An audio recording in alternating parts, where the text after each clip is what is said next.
Welcome to the Real Estate Pros Show, where we interview real estate investing professionals from coast to coast, as well as the service providers that serve the real estate investing industry. Our goal is simple: share what's working now to help you improve and scale your business to the next level and meet the pros that can help you get there. Real Estate Pros is powered by Investor Fuel, America's leader in helping real estate investors and professionals build the business you need to live the life you've always dreamed of. Let's start today's show. Property insurance for real estate investors doesn't have to be difficult, but it does need to be there to protect you when you need it. MyInvestorInsurance.com not only provides insurance at 15 to 30% cheaper than traditional agencies, it's built specifically for real estate investors like you. You can set up an account in about 2 minutes, get quotes on properties, turn on and turn off insurance for your fix and flip or rental properties in around 2 minutes without having to talk to anyone directly, all through our portal. There's no better way or faster way to make sure you've got the coverage you need to protect you, and no more lengthy policies either. Once you're set up, you're billed monthly and prorated by the day for however long your policy is active. It's powered by MSI, the third largest independent MGA, with 1.5 million customers and more than $1 billion in cumulative premiums written. Get set up today in about 2 minutes at myinvestorinsurance.com/fuel. All right. Hey guys, welcome back to the show. I'm your host, John Harcar, and we're here today with Mehak Begemann. Hope I said that right. And we're going to talk about using fractional CFOs and helping them increase your net worth. Remember, guys, at Investor Fuel, we help real estate investors, service providers, really all real estate entrepreneurs, 2 to 5x their business. And by giving the proper tools and resources to help grow the business they want to grow, they're able to live the life that they've always dreamed of. Mehak, welcome to our show. Hey, thanks for having me. And I'm so excited to be here and talk to you about how, as a fractional CFO, the seat that I sit in helps investors like the ones you serve can actually grow profitable businesses. And everybody loves a profitable business. And I'm super excited to talk about it because the more I can keep and the more it grows is better. But before we get into all that, tell us a little bit about yourself, right? Your background, how you got into real estate or fractional CFO, and what got you here? Yeah. So I was working at KPMG, one of the big four accounting firms at that time, and I was a new mom several years ago. And just like the rest of us, came across bigger pockets and had this small little dream of like financial independence, of, quitting the W-2 and so on and so forth. Well, while I was transitioning out of my corporate job, I started to work with real estate investors they were doing about $1 million to $10 million in revenue from a fractional CFO perspective. And as I was learning to navigate, I knew the language of accounting and real estate because I was doing my own investing as well.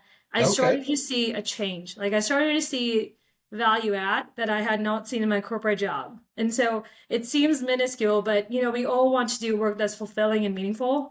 And in working with small business owners, I could actually make a change. I could actually impact some of the decision making simply by taking the financial reporting they already had or improving the reporting and simplifying that to plain English to say, hey, this is where you're at. This is where you're going. Where are you going? Maybe that's a better question to ask each investor because we have different goals. Right. And then creating a roadmap of you're here, you want to be here. Let's set a timeline. Let's set some action steps. What do you need to do today to get to this target that you're setting, right? So that's how I transitioned into the fractional CFO space and have been there for the last 5 or 6 years, actively working with about 10 businesses at a time in the fractional CFO capacity. Okay. I would say a key win for me would be still a current client. We've grown from 7 million to 11 million in revenue in top line while growing the bottom line. So it has been a very, very meaningful client for myself, and actually just met with them today and setting the quarterly targets for the Q2 this year. Right. Nice. So that's how I transition now. We're a full service accounting firm, so we're doing tax strategy and planning as well. But I wanted to highlight really how you as a business can utilize this fractional CFO model to increase your profitability. Maybe you're not at a place where you can hire a full-time CFO because of the price tag of that. Stop living on an island and join the #1 mastermind in America for professional real estate investors.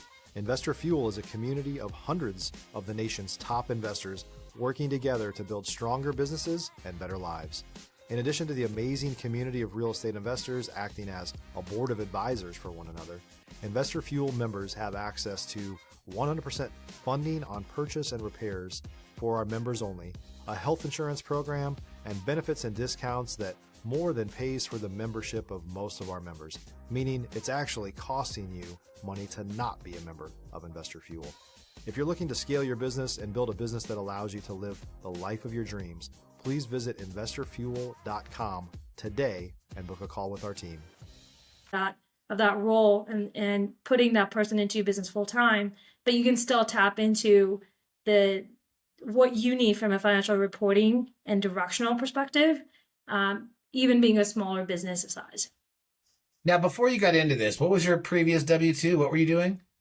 So I was at KPMG and I was primarily serving on the tax strategy side, the tax, tax returns and the whole gamut of that. Yep. And then when you went into Bigger Pockets, how did you find this about fractional CFO or anything like that? Were you searching anything specific or? I wasn't. Actually, I started to subcontract with another firm and I thought everybody could read a P&L, right? So it's like a mechanic knows how to fix the car. It's like, well, my daddy did it and his daddy, or maybe you're the first in your generation to do it. So what seemed obvious to me was not obvious. And frankly, I had a little bit of rebuilding of myself because in those bigger corporate jobs, you're paid to talk like the accountant and to talk in words that don't make sense. Right. And the difference was actually, in this case, like, I need to simplify it in a manner that actually makes sense, right? Dummy it down for us investors here. Right. And for my own investing, like, two things will always hold you back. One is the fear of the unknown, of course, which we can overcome. And the second is like, we generally don't buy products that don't make sense. Like meta, like what's meta? Like if you can't define it, you probably shouldn't buy it, even though we all consume it. So I think from a small business perspective, I was running into some of those things myself. Come talk to me about marketing ROIs. And it was in another language. I had to figure out, like, what does this even mean? Who am I supposed to employ? Which firm should I go with? But you come to the financial side of the business, and this is my wheelhouse. So it seemed like it chose me in a way. Like I started working with businesses. I could see that it was creating results, and then it created so much more value in a business. Because tax strategy is again, direct savings to your bottom line, but it's like just one corner of the house. It's really, this piece of it really drives overall growth because it's setting direction for going forward, like a forward-looking perspective. So that's kind of how I landed there, and I'm here to stay. Okay. So when you got into your own business, right, when you left the W-2, you started this, right? What were some of the challenges that you came across in the first inception and building and development of your business? I mean, you already had some stuff that sounded like kind of working, but like what were some of those obstacles that were just tough? Yeah. And I'll compare it. I'll try to directly apply this to real estate because, my business is one of providing a service and substantially different. Like I don't have the same constraints of capital.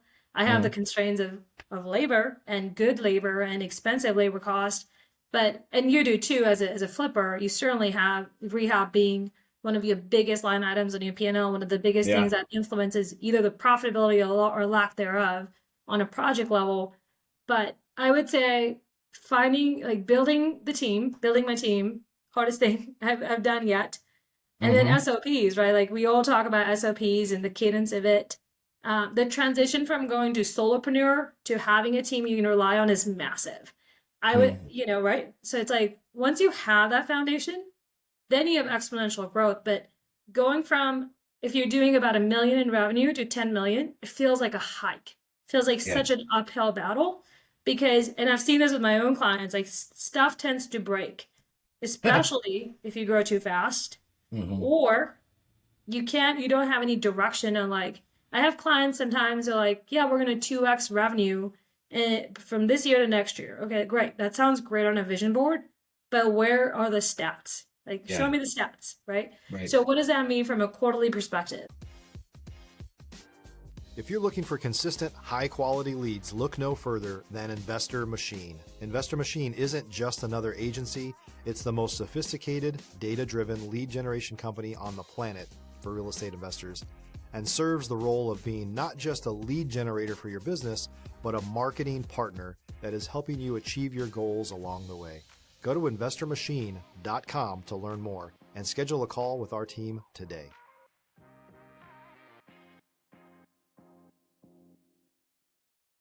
I also see clients or businesses that are growing top line and shrinking bottom line, right? So they might, Wow. It was great to say you did 10 million in revenue, but only you know how much you took home that year. Right.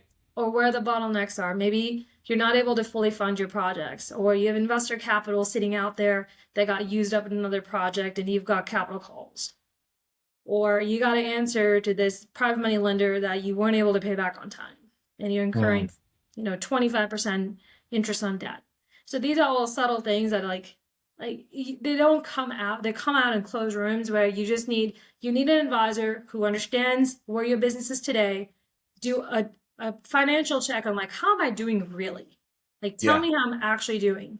Yeah. And being aware of that, right? Like, you can't fix something you don't know even exist. Or maybe you do know it exists because you see the big swings of cash in and cash out of your bank account, and your stomach drops every time you have a big amount of cash leave your checking account, right? Yeah. So these are all symptoms, right? Yeah. Yeah. And that's a huge problem, I think, for a lot of investors, especially, is that a lot of us don't look at those, maybe some of those line items, some of those things that we need to. And that's where we need this type of help to give us that third party perspective on what we should or shouldn't do. So what in your new business, how are you going out and finding your clients? Like, what's your marketing strategy? How are you going out and growing your business?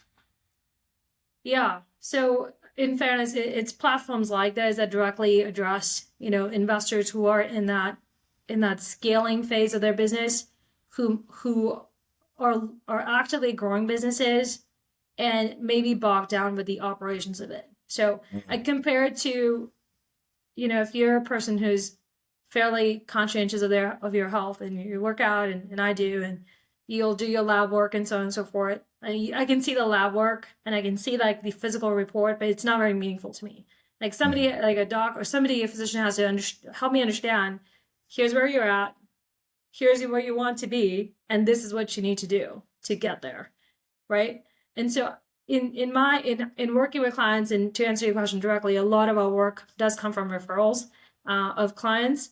And because we're capacity constrained, we're not a large firm. We serve, like I said, about 10 to 12 businesses at a given point in time, because we are high quality. We're low volume, high quality from a firm perspective. So our slots actually fill up pretty fast. We do some time engagements. So let's say you're a business that needs a 6-month engagement. You're like, come in, do your work, get out. That's fine. So we'll do time engagements. Then we have clients who they see so much value in the leadership on the financial side that it's an ongoing engagement where it's like a cadence of like 1 or 2 meetings a month, depending on. And if they're acquiring, like I have a client who's acquiring a property management business right now. So then, there's just more work getting done during those acquisitions, for example. But to tie this together to my example of like this health report that doesn't really make much sense, or a lab report, that's how I feel like in small business space. I think if you had a dashboard that showed you like 8 key metrics that you as the owner care about, you're more likely to take action on those metrics, or at least know what you need to go back to your, let's say your integrator or your sales manager or your sales team to be very specific on their action steps, because you know what you need to be doing at the CEO level, right? Yeah. So going from an operator to an owner is a massive switch. Where an operator, you're bogged down by the weeds of, this is a daily grind of running a real estate business. I was recently talking to a client who told me the contractor is still calling him for approving every Home Depot order. Like, if you're doing that, you need to stop. Yeah. Right? So like that would be an example of a missing SOP, where it's like, you need to set some thresholds on, if it's below this, don't call me. If it's above this, then here's the approval Here's how approvals work in our business. So if you're a new or newer real estate investor looking to launch or grow your real estate investing business, please check out Investor Fuel Club. It's a coaching community, but unlike anything you've ever seen before. And you can actually partner with members of our mastermind from coast to coast on deals right in your market. There's no better opportunity to build a consistent business than to literally partner with pros to help you avoid costly mistakes, avoid the need for capital to do deals, and help you eliminate your fears as you're starting your business. Learn more about Investor Fuel Club at investorfuel.com/club. We're, as a CFO, yes, I sit on the financial side, but because we're working with small businesses, you just have to pause and look at I'm not going to go fix a process, but it may not actually be a cash flow problem. Maybe it's a process problem. Or maybe it's, maybe you don't have a Rolodex of private money lenders that I could potentially connect you with. Or maybe you do have access to private money, but it's going in every single direction. Like you have no idea where, at the end of the day, which project is well-funded, where you're going to be over or under on projects.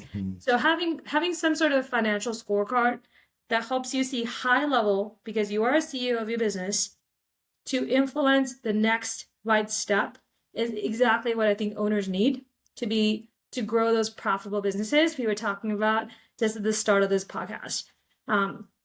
So I would say I think inaction is primarily caused by like not having clear direction. And if you had clear direction as an owner, I think you could really influence change in your business. Why would I go out and find a fractional CFO when I would just have an accountant do it all? Yeah, that's a great question. I wish that more of us in this space were able to serve small business in that capacity. The way I see my clients set up with their team, they have a bookkeeper, oftentimes a VA that's overseas over here.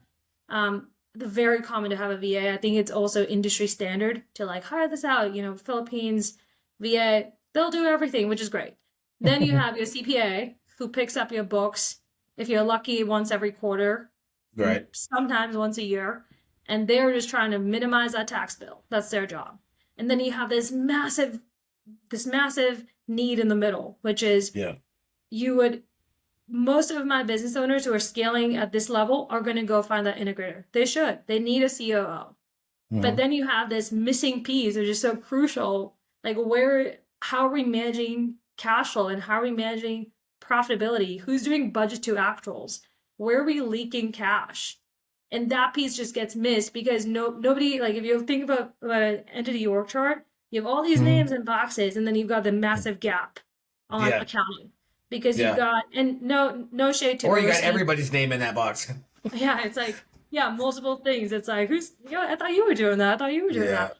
But the overseas accountants, they're doing bookkeeping. From my experience, a trained accountant, you don't have to be a CPA to be a good CFO, but you do have to be really, really good at forecasting and looking forward and filling in the gap. We're finding the gap and providing direction. And oftentimes a VA in Philippines is far from having that skill set.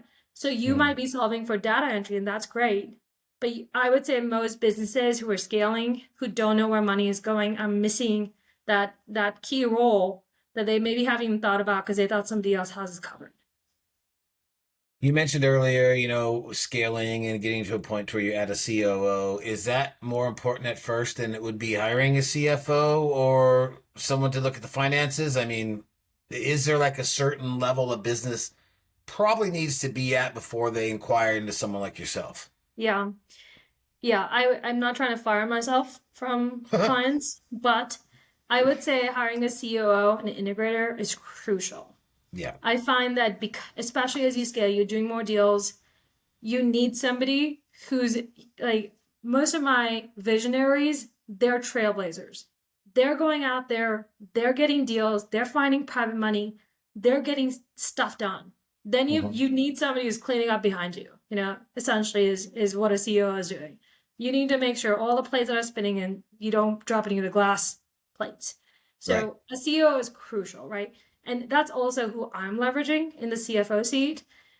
I can't handhold the owner's hand on every step. It's like, I need to tag somebody. I'm not full-time in your business, So when I need this specific report out of Podio, like I can't go help you build out Podio, but the CEO Right. can, right? I need Right. somebody else to be able to take it and run with the direction I'm providing, just because of the fractional nature of our engagement.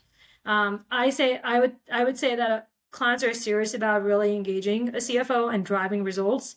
Take ownership to say, we know our process, like nobody comes to us perfect, right? So it's always about incremental progress. Mm-hmm. And so part of our job is to assess where we are today and what's reasonable. So that example of like, we're going to 2x growth, like, is that even reasonable? Or do you run out of money on deal 15? Like, you don't even have enough capital to be able to do 75 deals this year. And if Right. you Right. don't, how do we create that liquidity, the short-term liquidity to be able to, like, okay, so the gap is you need more better relationships with lenders, or maybe not. Maybe you're like not able to sell deals and deals are sitting for 5.5 months when the average cycle time I'm seeing is, it's about that. But if you're selling as is, maybe it's like less than 45 days. So maybe you need to pivot some of your exit strategies. So, no two clients look the same, but Right. that's why I'm fractional to your business, in terms of being able to provide input at your level on where you need to tweak, either the exit strategy or hiring, or maybe and oftentimes your data is just spread over multiple softwares. Right. It's like, yeah, we have it somewhere, but like, who's responsible for that? So, we're spending a lot of time in the weeds, where your CPA is like, your tax accountant's not going to go in the weeds. They want a final P&L and a balance sheet at the end of the year, and they file your taxes with IRS, and they have hundreds of other clients, and they kind of keep moving along on Yeah. that pipeline work. What are some of the mistakes you're seeing people make that go out there and try to do it on their own? Yeah. Yeah. I'm not going to beat anybody over the head, because let's be honest, we're all evolving in the process of business. You think you got the market figured out, just wait 6 months, right? And the market Yeah. changes, and or we have a new president, or something changes, and you're like, wait, I thought I had it. So I would say the number one would just be like not having a scorecard, like not having any sort of a financial scorecard that actually tells you how you're doing right now. Like, how are you performing right now? That would be one. Another big one, time that scorecard, your books are like a year behind, or 6 months behind, or 3 months behind. Like, you just don't have, like, we're antsy as investors to look at current market trends and data. We're heavy on marketing ROIs. We know how our channels are performing. So we're good about measuring. But then for some reason, books get behind because of volume of transactions. Yeah. And it's like, oh yeah, we got to clean up 90 days of bookkeeping. And we look at it as historic, when we're missing an entire data set, which is our data set of like multiple years of business performance, to say, what does history tell us about what's upcoming in every quarter? Yeah. So I think that's one of the biggest missing pieces, is just not having good, clean data or processes to get that data to be able to predict future behavior. So that would be one. Got it. Number two would be, or we optimize for exits. I think a lot of our clients are missing this from we know market. Like, so you kind of know average days on market. You know about your local market. That's great. But what is the enterprise needs are? So for example, this is a true story. I had a client, he did 8 owner files in the month of January, which is great. Huge win, right? You're like, well, that's great. He was drowning because he had no cash flow to make payroll that week. So, okay, so let's think about this. It's like, had he had the insights of how much cash is needed, what his monthly burn is, KPIs, what is his monthly burn, what is his operating cost, how much cash does he need to make sure that the lights stay on, And then he would have everybody's paid. Yes, it seems so obvious, but he had all the data sets. He just wasn't looking at the right frame, right? Like, he had all the pieces, but he couldn't find the thing that he needed in the kitchen, which is like, okay, I need to make sure I have enough reserve. It sounds simple, Right. 60 to 90 days of reserve. And, owner files are actually a privilege. I need to make sure my flipping business is actually producing enough cash to keep me in business. And yes, the longer term, there's a long tail exit on an owner file. Yeah. The wholesale flips would be the shorter term exit. So that's what I mean by exit strategy. Like, sometimes I do see that most of the time clients will have to pivot in light of what they know to be true.